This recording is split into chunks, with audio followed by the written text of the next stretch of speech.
এবার ঈদযাত্রা স্বস্তি ও আরামদায়ক করতে ব্যর্থ হয়েছে বলে অভিযোগ করেছেন বিরোধী দলীয় নেতা জামায়াত আমির ডাক্তার শফিকুর রহমান। পরিবর্তিত নতুন দেশে গণপরিবহনে ভাড়া বাড়ানো কাম্য নয় বলেও মন্তব্য করেন তিনি। মিরপুরে ঈদের নামাজ শেষে তিনি এসব বলেন। পরে ঢাকায় বিভিন্ন দেশের কূটনীতিকদের সঙ্গে ঈদের শুভেচ্ছা বিনিময় করেন জামায়াত আমির। মোহাইমিনুল খান উপর রিপোর্ট। মিরপুরে নিজ আসনে মুসল্লিদের সাথে ঈদ উল ফিতরের নামাজ আদায় করেন সংসদের বিরোধী দলীয় নেতা ডাক্তার শফিকুর রহমান। নামাজ শেষে তাদের সাথে কোলাকুলি ও কুশল বিনিময় করেন তিনি। এ সময় জামায়াতের আমির বিশ্বের মুসলিম উম্মার শান্তি কামনা করেন।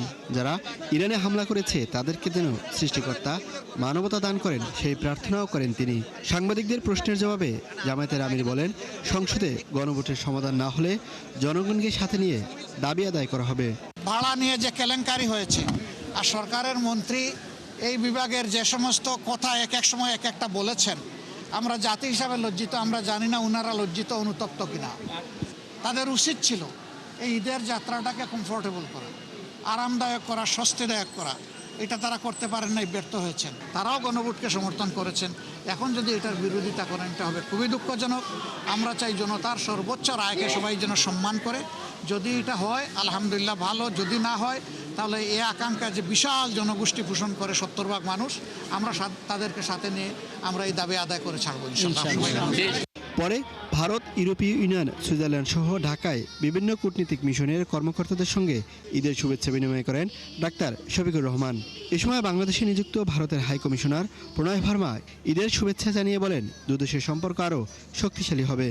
New phase in India-Bangladesh relationship will make our people more closely connected and will be an occasion for us to cherish.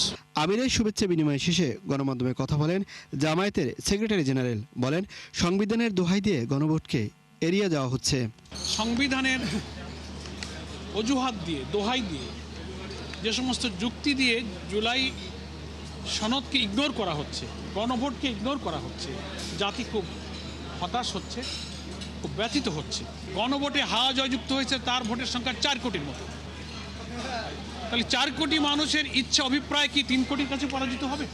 জাতির প্রত্যাশা পূরণ হবে কিনা তা নিয়েও শঙ্কা জানান তিনি। মোহাইমিনুল খান, ৭১, ঢাকা।